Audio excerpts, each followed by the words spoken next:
Good morning! Dahil Friday ngayon, tara magluto naman tayo ng munggo. Pero ngayon, ibang luto naman ng munggo ang itatry ko. Lalagyan ko siya ng iba't ibang klase ng gulay para lalong masarap.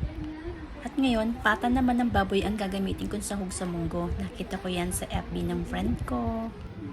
Papalambutan ko muna ang pata ng baboy. Lalagyan ko ng luya kasi nakakatulong din ito na pantanggal ng lansa at ang amoy ng pata.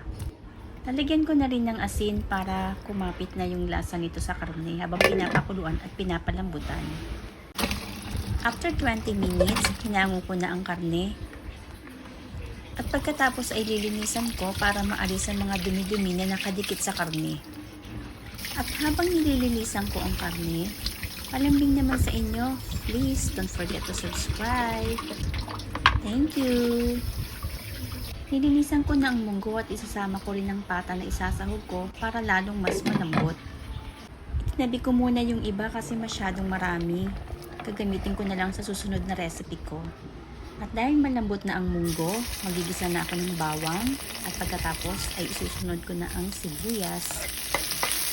Haluin lang at pagkatapos ay ilagay na rin ang kamatis.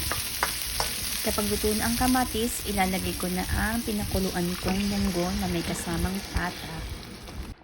Ayan, dahil luto naman na yan, yung mga gulay na lang ang ilalagay ko.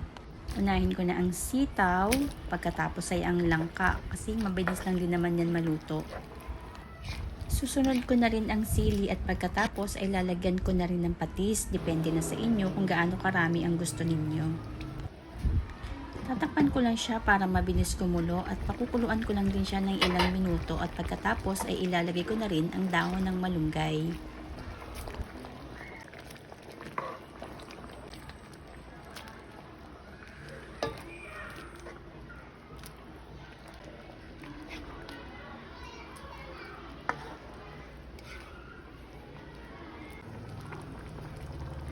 At syempre, mas masarap ang munggo kapag may chicharon.